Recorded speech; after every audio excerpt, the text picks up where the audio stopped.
absolutamente tudo. É uma obra maravilhosa das mãos de Deus. Tudo provém dele. Tudo é provisão, homem sobre a terra e o que brota desse chão. Tudo vem do Pai, Deus se fez presente na semente a germinar. E como suportar? Nada vem de nossas obras.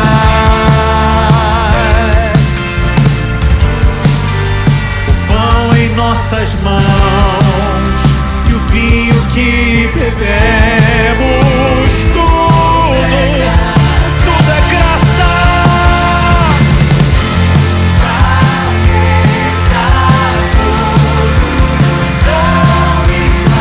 A fome que nos deu, o amor que satisfaz. Morte e vida em um só lugar. O corpo que morreu, o sangue que verteu, presente que ele dá.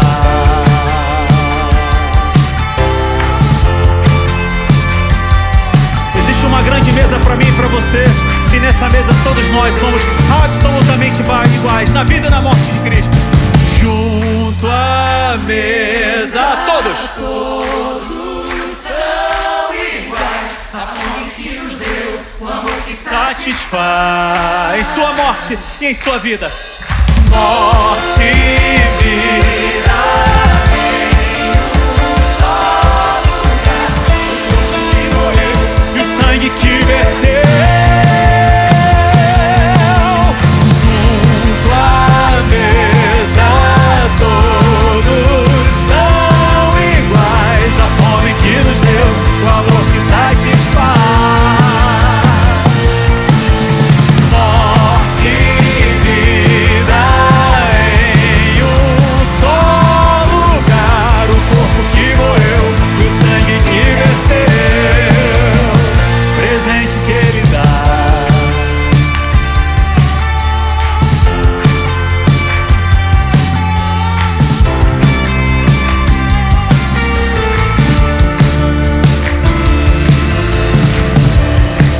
Louvado seja Deus pelo presente maravilhoso que Ele um dia deixou para mim e para você. Foi o envio do seu Filho amado Jesus Cristo, para que todos nós tivéssemos vida e vida em abundância. Louvado seja o nome do Senhor.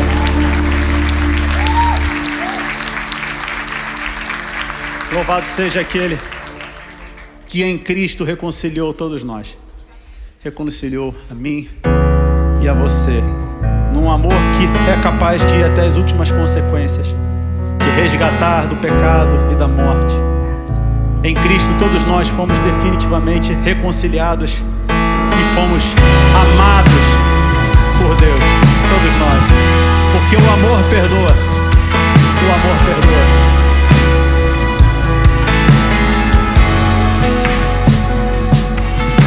Aquele que não ama não conhece o que é amor. Quem não perdoa não provou o que é viver sem dor. Quem não compartilha nunca abriu seu coração. Quem nunca olhou pro outro segue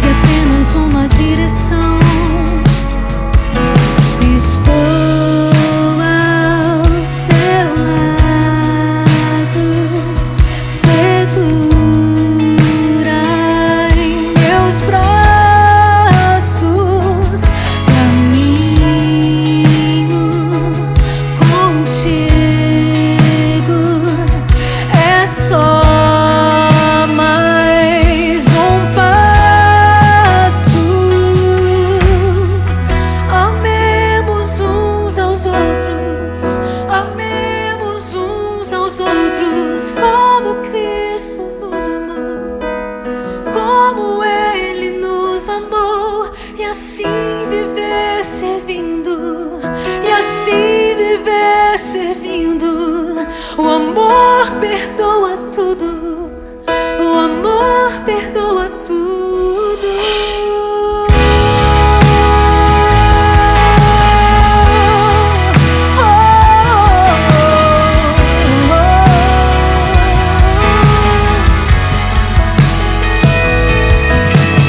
Ele que se entrega sabe o que esperar. Não importa o que virá, ele vai descansar. Aquele que aceita a graça vive pra servir. Quem secou as lágrimas um dia vai sorrir. Estou ao seu lado, segura em meus braços. Caminho contigo, é só mais passo. Amemos uns aos outros, amemos uns aos outros, como Cristo nos amou, como Ele nos amou, e assim viver servindo, e assim viver servindo. O amor perdoa tudo, o amor perdoa tudo.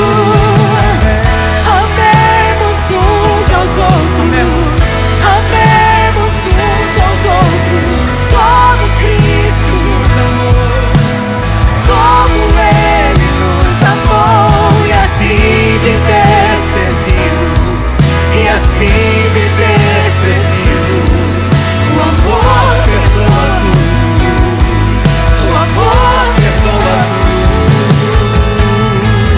Amemos uns aos outros, Amemos uns aos outros, amemos uns aos outros, como Cristo nos amou, como Ele nos amou, e assim viver servindo, e assim viver servindo. O amor perdoa tudo, o amor perdoa tudo.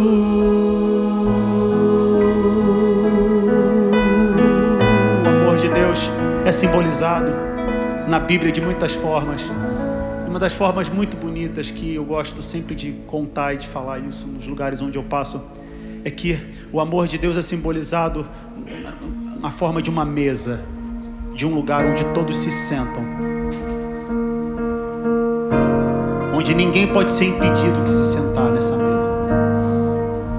O amor de Cristo é simbolizado como um lugar onde todos são recebidos, são acolhidos e são fartos, onde sua fome é eliminada. Todos nós somos homens e pessoas, homens e mulheres, famintos de Deus, do amor e da misericórdia dele. E é nessa mesa que nós nos sentamos. Fui convidado à mesa, larguei minhas defesas e vim reconhecer, não mereci estar aqui. Mas eu não vim sozinho. comigo eu trouxe amigos, felizes ou feridos. Gente que escutou esse chamado e aceitou. E é tão bom saber que há lugar aqui. Você vê o lugar certo. A graça nos chamou à mesa do Senhor.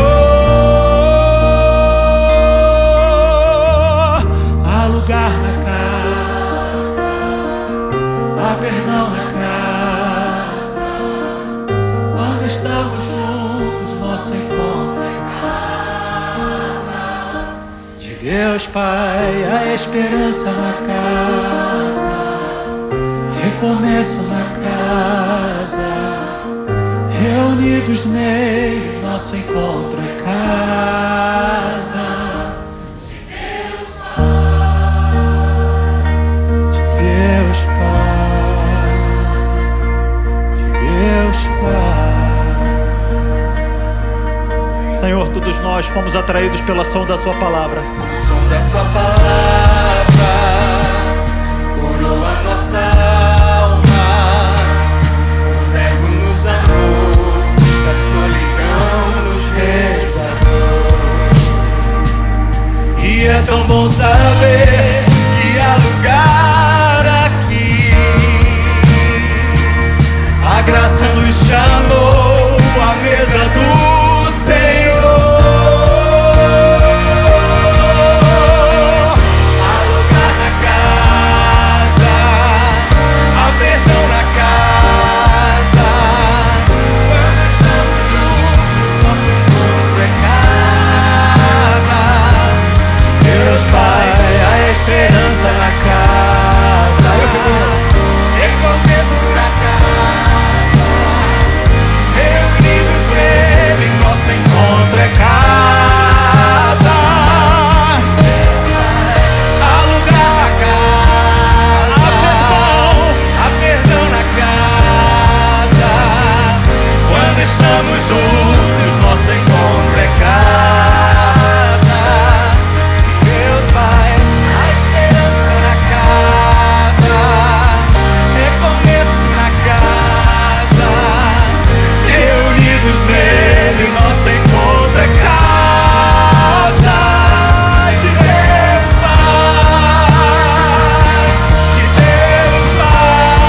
de Deus Pai, de Deus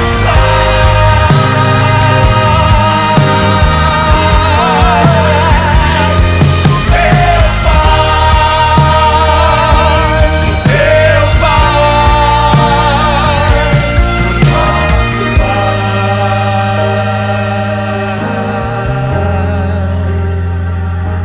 Há lugar. Há lugar.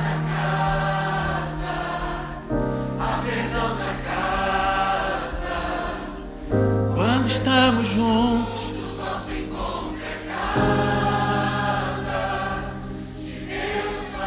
há esperança na casa. Um recomeço.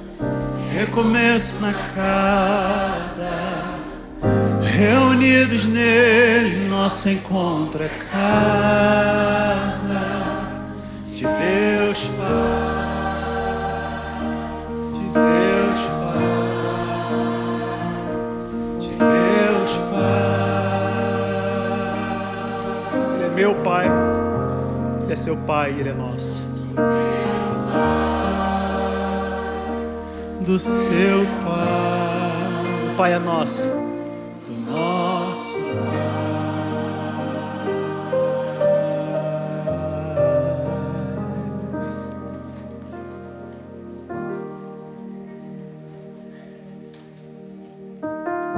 Eterno nosso Pai e nosso Rei.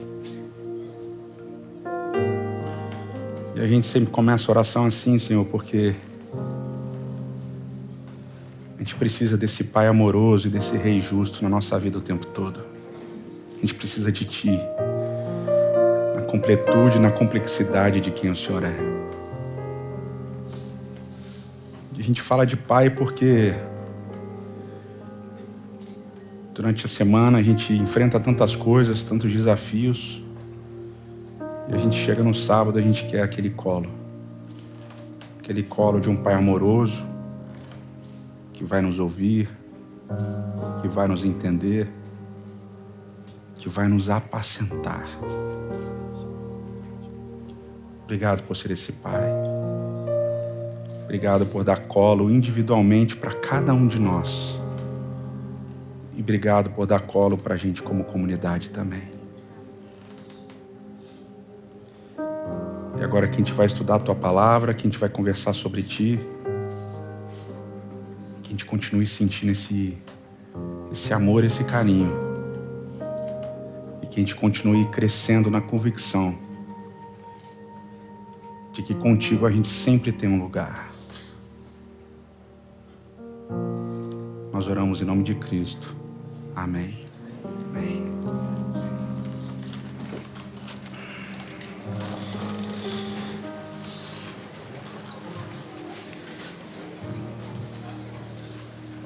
Muito bom estar aqui com vocês de novo, ver esses vários rostinhos queridos, alguns que eu queria muito que tivessem aqui. E já ficava pensando, poxa, tomara que ele vá esse sábado. E foi muito bom encontrar vários de vocês ali na fila, né? Já para entrar. Muito gostoso ter todos vocês aqui. E a gente está conversando nessa série sobre alguns desafios e principalmente uma mudança, quem sabe, de paradigmas que a gente possa ter construído ao longo da nossa jornada espiritual, da nossa jornada religiosa. E um desses paradigmas é entender a diferença justamente entre fé e crença, né? E para resumir o que a gente falou nessas semanas, o Rabino Reich, essa semana, estava relendo um livro dele e essa frase apareceu. Eu falei, nossa, eu podia ter lido isso antes, né?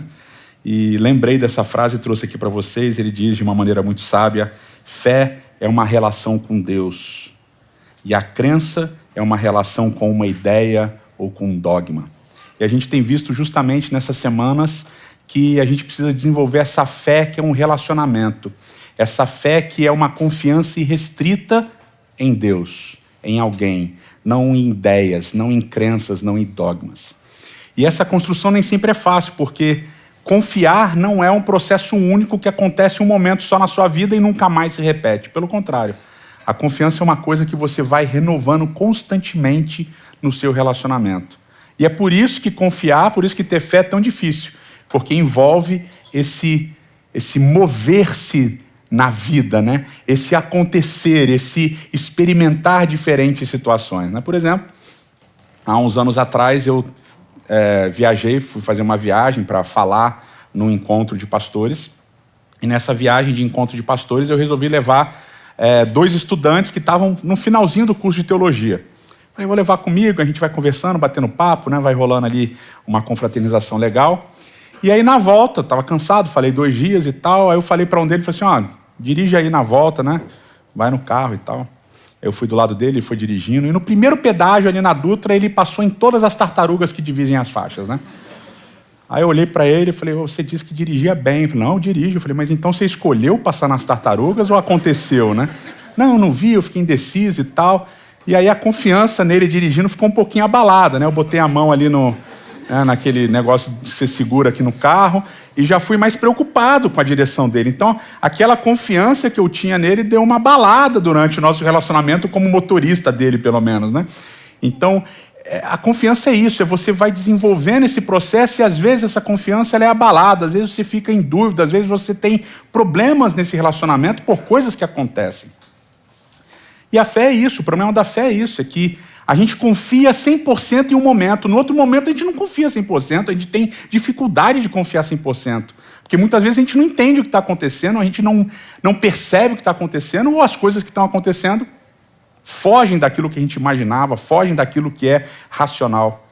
Então acaba acontecendo que a confiança é isso, a confiança é esse relacionamento que vai se movendo conforme as coisas da vida vão acontecendo, conforme os processos vão se dando e a gente vai tendo essas chacoalhadas de vez em quando. Mas por que a gente continua nos relacionamentos? Por que a gente continua acreditando ou tendo fé, confiando em alguém, apesar desses momentos de chacoalhar, apesar desses momentos de turbulência?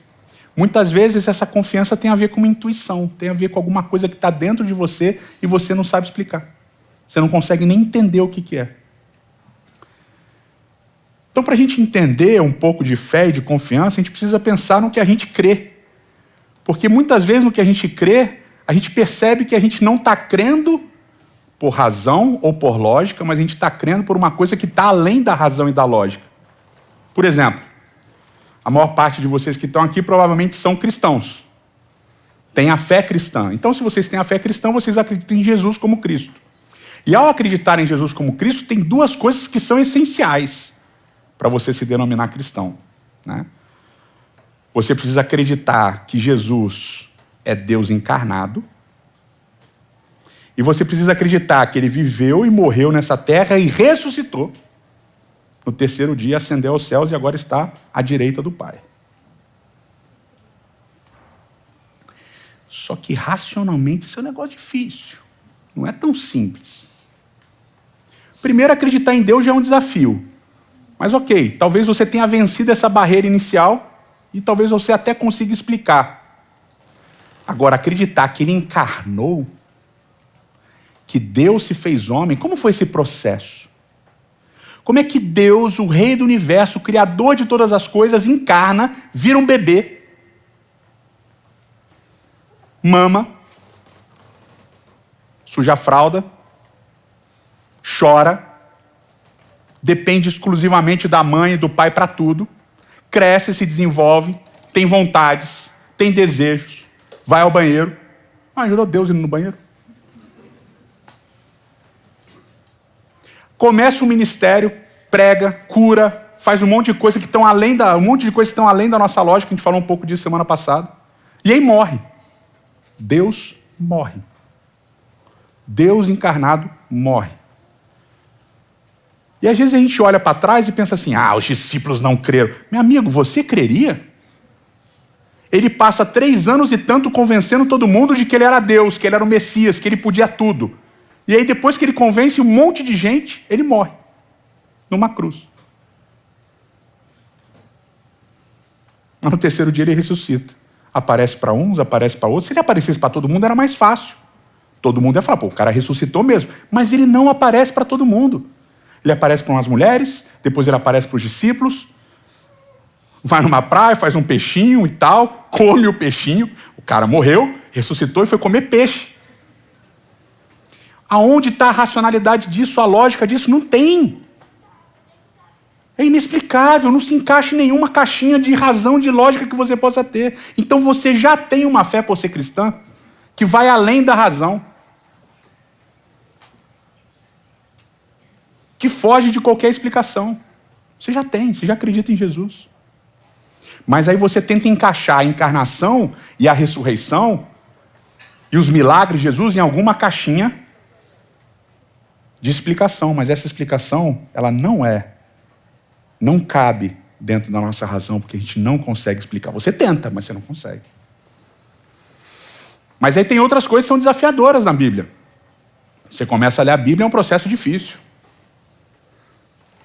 Na Bíblia, Deus manda matar, em alguns contextos, mulheres e crianças. Animais. Deus manda, às vezes, botar fogo em tudo. Às vezes, Deus manda fogo do céu e queima tudo. Às vezes, Deus manda água e mata tudo. Deus cura uns, não cura outros. Protege uns, não protege outros. E, às vezes, Ele protege uns caras que estupraram. Às vezes, Ele abençoa gente que mentiu. Às vezes ele faz coisas que a gente lê o texto e a gente fica, meu Deus, né? Como é que isso daqui foi possível? E a gente fica chacoalhado na nossa confiança. E a gente entra em crise. E às vezes coisas mais simples, quando você começa a estudar, por exemplo, sobre os manuscritos da Bíblia. Como é que os manuscritos da Bíblia chegaram até nós? E eu sei que muitos de nós aprendemos uma história bonita, mas quando você vai estudar de verdade, a história não é tão bonita assim, não. No Novo Testamento tem milhares de manuscritos, e eles escolheram alguns. E tem um processo chamado crítica textual que é difícil pra caramba, um negócio que eu prefiro não estudar. Porque causa crise de fé. Abala as nossas estruturas. Como é que isso chegou até hoje? Ninguém mexeu, ninguém acrescentou uma palavrinha, ninguém mudou uma vírgula. Do Antigo Testamento a gente tem até algumas comprovações, né? Os manuscritos do Marmoto, vocês já ouviram a história e tal, ou um dia eu conto para vocês. Mas no Novo Testamento tem um monte de coisa que é difícil. Mas a gente acredita. Essa crença a gente tem. Eu tenho 100% de crença na Bíblia. Eu tenho 100% de crença na encarnação de Cristo. 100% de crença que Ele ressuscitou, que Ele está no céu. Mas não é porque se encaixa na minha razão. Não é porque eu consigo explicar. Não é porque faz sentido, porque não faz sentido. Pelo contrário, é porque eu busco um relacionamento de confiança irrestrita em Deus. Mas eu não vou mentir para vocês. Às vezes esse relacionamento é abalado por coisas que acontecem, por coisas que eu leio.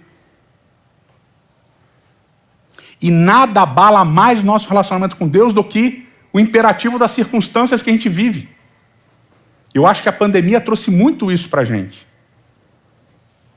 Questionar certas coisas. Famílias inteiras dizimadas pelo Covid e outras ninguém nem espirrou. Por quê? Com uns sim, com outros não. Como confiar em Deus quando coisas aleatórias e malucas acontecem? Como entender coisas que acontecem que a gente não consegue explicar? Na minha família, por exemplo, meu avô, 56 anos, novo, teve um câncer. Morreu. Mas não morreu de câncer. Morreu de erro médico. O médico foi tirar o tumor, esbarrou onde não devia, ele morreu em menos de uma semana. Anos mais tarde, num outro momento completamente diferente, meu filho foi operar. O médico errou também. Errou, atingiu a aorta descendente. Meu filho quase morreu, mas não morreu. 2 erros médicos na família, sendo que meu pai é médico. Meu avô morreu, meu filho não morreu. Vocês acham que eu não perguntei por quê? Por que um sim e outro não? Abala? Abala a confiança. A confiança não é um evento. Confiança é um relacionamento que se prolonga. Só que muitas vezes a gente quer pegar esse relacionamento e quer racionalizar esse relacionamento. A gente quer transformar esse relacionamento, que às vezes é abalado, em explicações lógicas. Só que o problema é que uma fé que confia numa crença em ideias não é uma fé de relacionamento.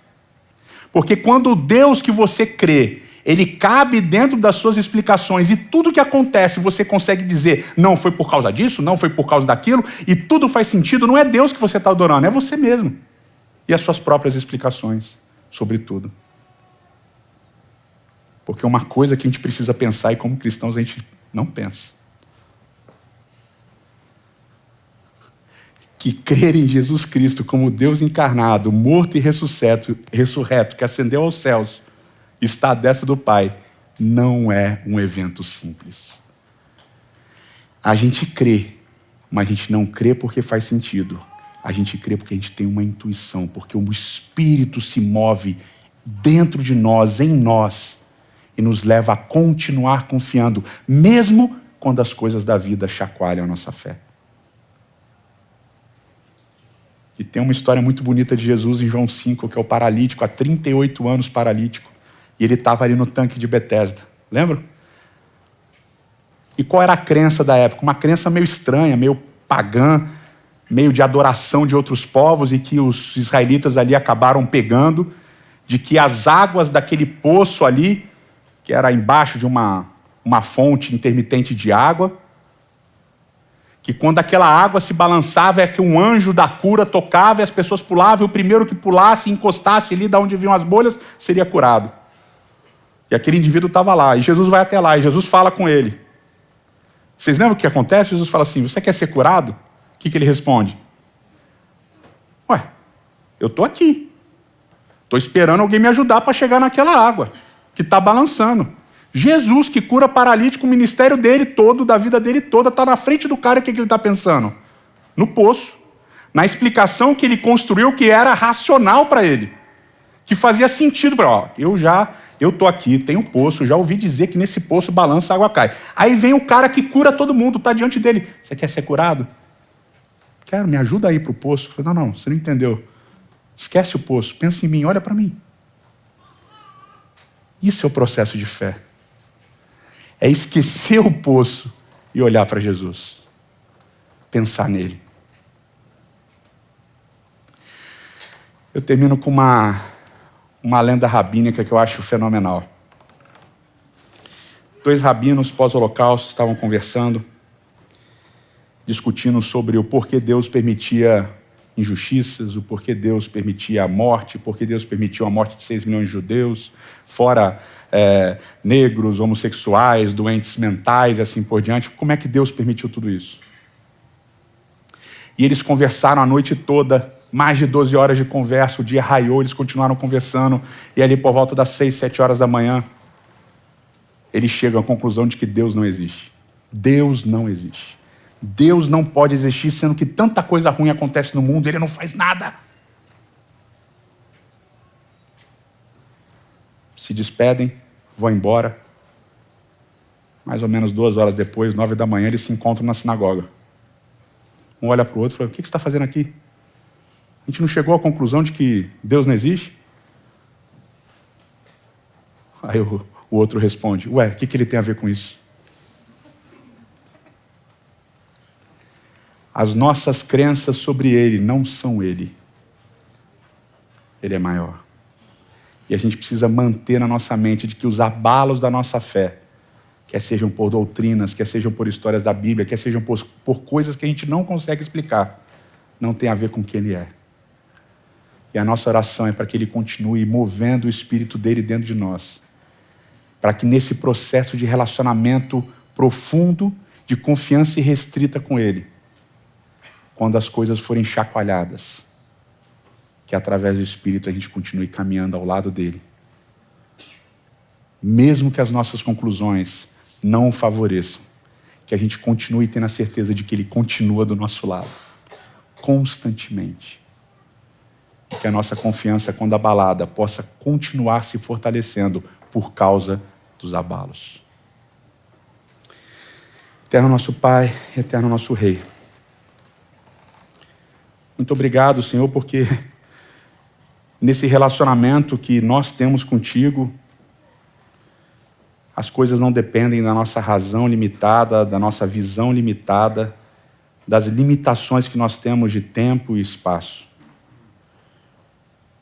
Nesse relacionamento, Senhor, as coisas dependem da tua constância, da tua fidelidade, da tua verdade. Por isso, Senhor, que quando formos abalados por dúvidas, quando formos chacoalhados por circunstâncias que nos fazem questionar a tua existência, que nos fazem questionar a tua essência, que nós possamos, através da ação do teu Espírito, continuarmos crendo, continuarmos principalmente confiando que tu estarás sempre do nosso lado. E que nessa falta de explicação, que nessa falta de entendimento, que nessas limitações, nós possamos entender e abraçar a ideia de que a fé, de que essa confiança que nós temos em Ti também é um mistério. Como disse Paulo em Coríntios, Senhor, nós somos ministros do Teu Evangelho. E ele complementa dizendo que nós somos guardadores, administradores dos mistérios de Deus. Nos ajude, Senhor, a administrarmos esses mistérios. Nos ajude a vencermos as nossas dúvidas e limitações.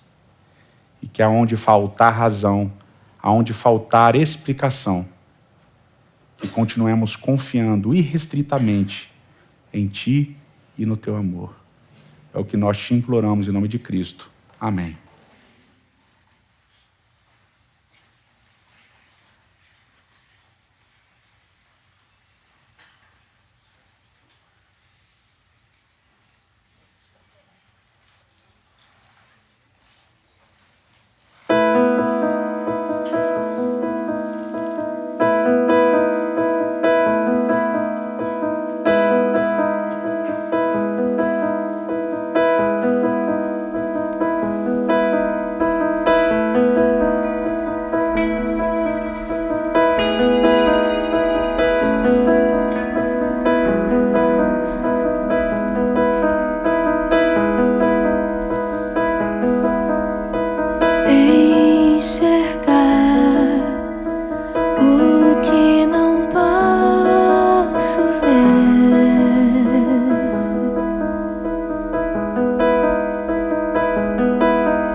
sentido.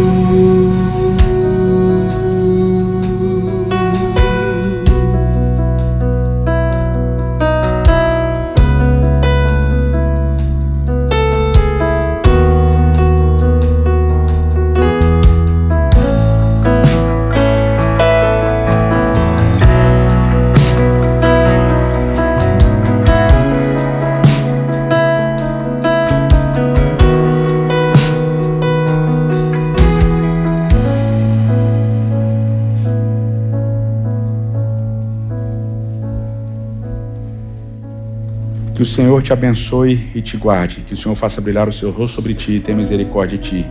Que o Senhor sobre ti levante o seu rosto e te dê a paz. Amém. Obrigado pela presença de todos vocês mais uma vez. E a gente se vê semana que vem aqui. Um grande abraço e bom sábado para todos vocês.